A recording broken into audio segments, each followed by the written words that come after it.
అందరికీ నమస్కారం అండి. మరొక చక్కటి కథ వాగ్దానము. అనగనగా ఒక వర్తకుడు. అతనికి రత్నాకరుడనే ఒక కొడుకు.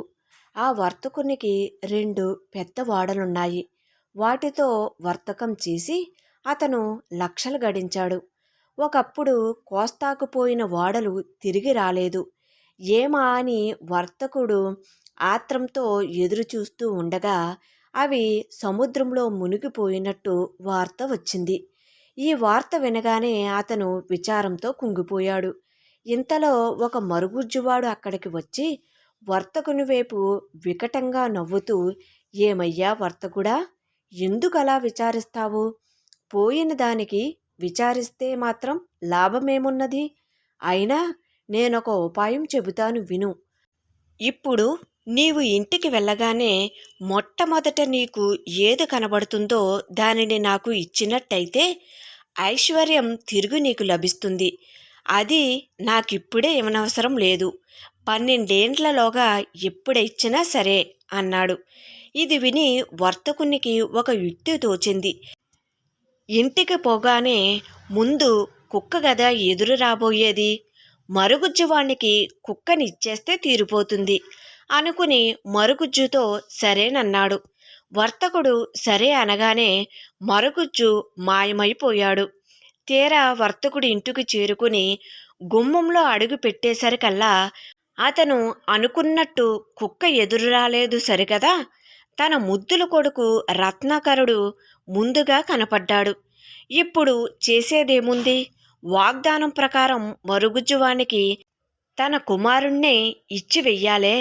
సరే, 12 ఏళ్ల వరకు గడువు ఉన్నది కదా, అప్పటి మాట చూచుకొనవచ్చును అని అనుకుని వర్తకుడు చల్లగా ఊరుకున్నాడు. ఒక రోజున అతను పొలము దున్నుతూ ఉండగా నాగలి కుర్రకు ఏదో బండ తగిలింది. అక్కడ కొంచెం లోతుగా తవ్వేసరికి ఒక బిందె నిండా బంగారు నాణెములు కనపడినాయి. ఈ విధంగా నిధి దొరకటం మరుగుజ్జువాని మహిమే అయి ఉంటుందని వర్తకుడు తెలుసుకున్నాడు. అప్పటి నుంచి అతను మళ్ళీ లక్షాధికారి అయ్యి ఎప్పటివలే సుఖంగా ఉంటున్నాడు. ఇలా ఉండగా రత్నాకరుడికి 12 ఏళ్లు నిండాయి. మరుగుజ్జువానికిచ్చిన వాగ్దానం చెల్లించవలసిన రోజు వచ్చేసింది. ఈ వాగ్దానం గురించి వర్తకుడు చెప్పలేక తప్పనిసరిగా కొడుకుతో జరిగిన కథ అంతా చెప్పాడు. దానికి రత్నాకరుడు, "ఏడిసాడులే మరుగుజ్జువాడు, మనల్నేం చేయగలడు? రాని, వాడి పని చెబుతానంటూ ఒక గిరి గీసి ఆ గిరి లోపల తను కూర్చుని తనతో పాటు తండ్రిని కూడా కూర్చోబెట్టుకున్నాడు. కొంచెం సేపట్లో మరుగుజ్జువాడు వచ్చి, "ఓయి వర్తకుడా, దైవసాక్షిగా చేసిన వాగ్దానం నెరవేరుస్తావా?" అని అడిగాడు. చూడబోతే వామనమూర్తిలాగా నలుసంత ఉన్నాడు. 2 తగిలిస్తే వాడే పోతాడు. వీడి బతుక్కి వాగ్దానం ఒకటా అని అనుకుంటూ రత్నాకరుడు వానిపైన కలయబడ్డాడు. పోట్లాటలో చివరకు రత్నాకరుడే చిత్తైపోయాడు. కనుక శిక్షగా వానిని ఒక ఓటి పడవలో ఎక్కించి నీటిలో వదిలేశాడు మరుగుజ్జువాడు. రత్నాకరుడు ఏటిలో కొట్టుకుపోయి ఒక ఒడ్డుకు చేరుకున్నాడు. ఆ ఒడ్డున నడుస్తూ పోగా రాక్షసులు నివసించే ఒక బంగారు కొండ, దానిపైన బంగారపు కోట కనిపించాయి. రత్నాకరుడు ఆ కోటలో ప్రవేశించి గదులన్నీ ఒక్కొక్కటే గాలించాడు. చివరి గదికి వచ్చేసరికి ఒక నాగుపాము కనపడింది. ఆ నాగుపాము అతనితో, "నన్ను చూచి భయపడమాకు. నిజానికి నేనొక దేవకన్యను. రాక్షసులు నిన్ను ఎత్తుకు వచ్చి ఇలా మార్చివేశారు. మారు ప్రశ్న వెయ్యకుండా నేను చెప్పినట్టు చేశావంటే నాకు శాప విముక్తి అవుతుంది. శాపం పోగానే మామూలు రూపం దాల్చి నిన్ను బతికించుకుని నీకు పాదదాసినై రుణం తీర్చుకుంటాను" అన్నది. అందుకు రత్నాకరుడు అంగీకరించగానే ఆమె, "ఓయి రత్నాకరుడా, అర్ధరాత్రి వేళ భయంకరులైన నల్లటి మరుగుజ్జు వాళ్ళు నిన్ను వెతుక్కుంటూ వచ్చి ఇక్కడెందుకుంటున్నావు అంటారు. నా దేవకన్య కోసం నేను వచ్చా అని ధైర్యంతో చెప్పు. మరైతే ప్రాణానికి ప్రాణం ఇస్తావా అని అడుగుతారు.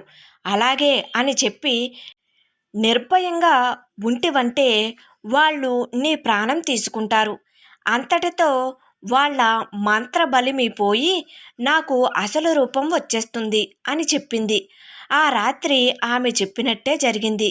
దేవకన్యకు శాపం వదిలిపోగానే మంత్రజలం చల్లి రత్నాకరుణ్ణి బ్రతికించుకుంది. అంతటి నుంచి వాళ్లకు మరుగుజ్జు వాళ్ల పీడ వదిలిపోయింది.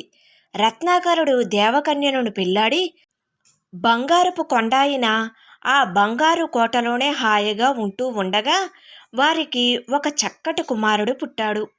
కొంతకాలానికి రత్నాకరుడు దేవకన్యతో, నేను ఒకసారి పోయి నా తల్లిదండ్రులను చూసి వస్తాను అన్నాడు. అందుకు ఆమె ఒప్పుకోలేదు. ఎంత చెప్పినా అతను వినకపోయేసరికి, సరే నేనేం చేసేది, పోయిరా, ఇదిగో ఈ ఉంగరం వేలుకు పెట్టుకుని ఏమి కోరుకుంటే అది నెరవేరుతుంది, కానీ మీ తండ్రి ఎదుట మాత్రం ఎన్నడూ తలవవద్దు సుమా, ఈ మాట జ్ఞాపకం ఉంచుకో అని చెబుతూ భర్త వేలికి మాంత్రిక ఉంగరం పెట్టింది. ఆ మట్టున రత్నాకరుడు తండ్రి వద్దకు పోవాలని కోరుకున్నాడు.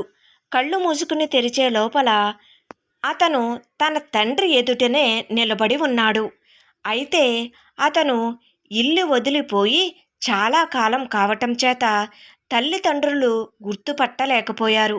కొన్ని ఆనవాళ్లు చూచిన మీదట అతను తమ కుమారుడే అయి ఉంటాడని వారు నిశ్చయించారు.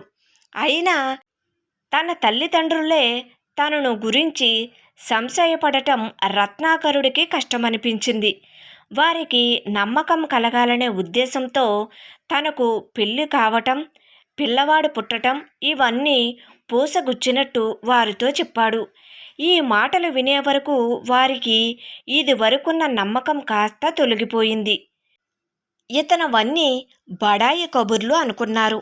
రత్నాకరునికి పౌరుషం రేగి తన భార్యను కొడుకును వారికి రుజువు చూపాలని వాళ్లను తలచాడు. మరుక్షణంలో వాళ్ళు ప్రత్యక్షమయ్యారు. అప్పుడు ఆ వృద్ధులు కొడుకు చెప్పినదంతా నమ్మి కోడలని మనవడిని చూసుకుని మురిసిపోయారు. అయితే తన మాటను భర్త జవదాటినందుకు దేవకన్య ఉగ్రురాలై తగిన శాస్తి చెయ్యాలనుకుంది. ఒకనాడు భార్యాభర్తలు ఏటి ఒడ్డుకు షికారుకి వెళ్ళారు. అలసట చేత రత్నాకరునికి అక్కడనే నిద్ర పట్టటం కనిపెట్టి దేవకన్య అతని వేలి ఉంగరం మేలిగా ఊడదీసింది. తరువాత ఒక్క నిమిషంలో కొడుకుతో సహా ఆమె బంగారు కోట చేరుకుంది. కొంతసేపటికి రత్నాకరుడు మెలకువ వచ్చి లేచి జరిగిన మోసం తెలుసుకున్నాడు. కానీ ఉంగరం లేక చేసేదేమున్నది? తిరిగి తిరిగి రత్నాకరుడు మళ్ళీ మరొక కొండ వద్దకు వచ్చాడు.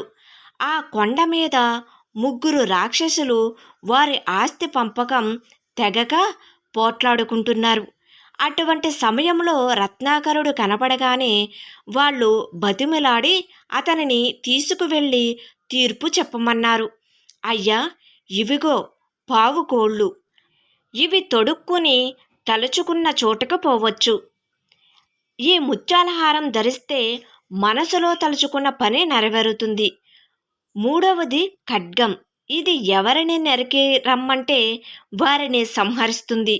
ఈ 3 వస్తువులు మా ముగ్గురిలో ఎవరికి ఏది చెందవలనో మధ్యవర్తిగా ఉండి మీరు పంచిపెట్టండి అని కోరారు. అప్పుడు రత్నాకరుడు, సరే బాగానే ఉంది, మీరు చెప్పిన మహిమలు ఈ వస్తువులకు ఉన్నవో లేవో నిజం తెలియనిదే తీర్పు చెప్పడమెలాగా, కనుక ముందు నేను స్వయంగా పరీక్ష చేసి చూడాలి అన్నాడు.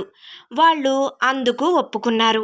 రత్నాకరుడు హారం ధరించి ఖడ్గం చేత పుచ్చుకుని పావుకోళ్లు తొడుక్కున్నాడు.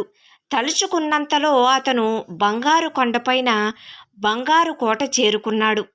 అక్కడ అతనికి బాజా భజంత్రాల సందడి వినపడింది. ఇదేమిటా విడ్డూరమని చూచే వరకు దేశ దేశాల నుంచి స్వయంవరం కోసమని వచ్చిన రాజకుమారులు దర్బారు మందిరంలో విందుకు కూర్చున్నట్టు తెలియవచ్చింది. రత్నాకరుడు అదృశ్య రూపంలో దేవకన్య పక్కనే చేరి ఆమె విందు ఆరగించకుండా ఆటంకం కలిగించేసరికి రాక్షసి మాయలు మళ్ళీ తన మీద ప్రయోగమవుతున్నాయని కంగారుపడి ఆమె ఆ మట్టునే పడక గదికి పోయి భయంతో ఏడుస్తూ పడిపోయింది. అప్పుడు రత్నాకరుడు మామూలు రూపంలో ఆమెకు కనబడి, నా మీది ప్రేమ చేత నా తండ్రి మరుగుజ్జువానికిచ్చిన వాగ్దానం తప్పిపోయాడు. నన్ను మరిచిన నా తల్లిదండ్రులకు ఆనవాలు చూపించటం కోసం నీకిచ్చిన వాగ్దానం నేను తప్పిపోయాను. కానీ నా ప్రాణం అడ్డువేసి రాక్షసి మాయల నుంచి నిన్ను తప్పించినప్పుడు చేసిన వాగ్దానం నువ్వు ఎందుకు తప్పిపోయావో బోధపడటం లేదు అని అన్నాడు. దేవకన్య తన తప్పిదాన్ని తెలుసుకుని క్షమించమని భర్తను ప్రార్థించింది. ఆ వెంటనే స్వయంవరం ఆగిపోయింది. అప్పటి నుంచి రత్నాకరుడు దేవకన్య వారి ముద్దుల కుమారుడు బంగారు కొండ మీద బంగారు కోటలో హాయిగా ఉంటున్నారు. నోటి మాట గాలికి పోయేది కదా, తప్పిపోతే రాబోయే కష్టమేమిటి అనుకుంటారు చాలామంది. కానీ మానవుని జీవితం అంతా మాట మీదనే ఆధారపడి ఉంటుంది. మాట తప్పిపోవటం వల్ల ఇక్కడ వర్తకునికి, రత్నాకరునికి, దేవకన్యకు కూడా ఎటువంటి ప్రమాదాలు వచ్చాయో చూడండి. కథ సమాప్తం. కథ నచ్చినట్లయితే ప్లీజ్ లైక్ చేయండి. అదేవిధంగా సబ్స్క్రైబ్ కూడా చేసుకోండి. Thank you.